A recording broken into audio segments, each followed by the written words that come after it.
commencer, n'oubliez pas de vous abonner et d'activer la cloche de notification car cela va vous permettre de ne plus manquer à nos prochaines vidéos. Le poste de gardien de but, tout savoir. Coucou, salut, bonjour, bonsoir. Bienvenue sur l'une de mes chaînes. Ici, je donne des conseils aux footballeurs ou tout autre acteur intervenant bien sûr dans ce secteur. Si vous partagez cette thématique, vous savez ce qu'il y a à faire. C'est déjà de commencer par liker cette vidéo, abonnez-vous à la chaîne. N'oubliez pas d'activer la cloche de notification. Là, dès qu'on met en ligne de nouveaux contenus, vous êtes rapidement informé. Ouais. Ici, bon... Depuis peu, on est sur les postes sur le terrain et dans cette vidéo, on va aborder le poste de gardien de but qui est un poste très primordial et essentiel sur le terrain parce que vous n'êtes pas sans savoir que c'est le dernier rempart et on va vous donner les qualités d'un gardien de but. Qu'est-ce qu'il faut pour que vous soyez un bon gardien de but. Donc restez scotché du début jusqu'à la fin.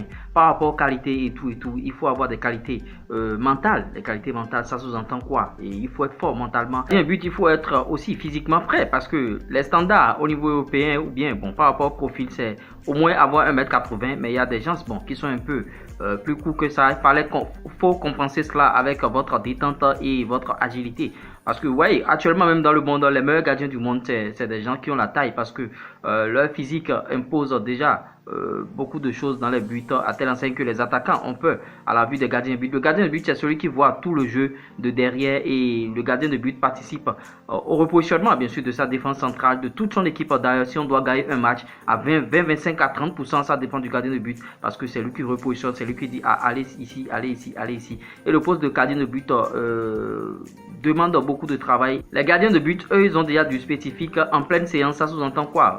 Ils travaillent déjà à part avec un entraîneur de gardien de but et bon, ils travaillent. C'est vrai que bon, en début de séance, ils peuvent faire la coordination avec le groupe, mais après, ils travaillent avec l'entraîneur de gardien de but parce que la coordination, pourquoi? Il faut avoir un jeu de passe, coordination et passe et tout. Il faut avoir un jeu de passe aussi très précis parce que les gardiens dans le football moderne, si vous n'êtes pas bon du pied, vous ne pouvez pas vous imposer dans les clubs. Si vous êtes gardien de but actuellement, il faut être bon du pied, sinon ce serait très difficile pour vous. Le poste de gardien de but, c'est un poste à part et il est le premier relanceur et le dernier rempart. En même temps, il est isolé aux séances d'entraînement, je l'ai dit, et il doit avoir les qualités de leader aussi. Et bon, il doit être athlétique, il doit être physique, grand de taille et longiligne et costaud.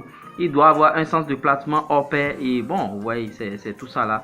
Et il doit être bon balle au pied, contrôle passe, il doit avoir un bon contrôle, bon jeu de passe et bonne prise de balle aussi dans les buts et il doit avoir un mental et un physique hors norme. Voilà un peu ce que vous devez savoir par rapport au poste de gardien de but. Si vous avez aimé ce type de contenu, likez, partagez, abonnez-vous. C'était moi, Lures, votre manager foot. Ciao, bye.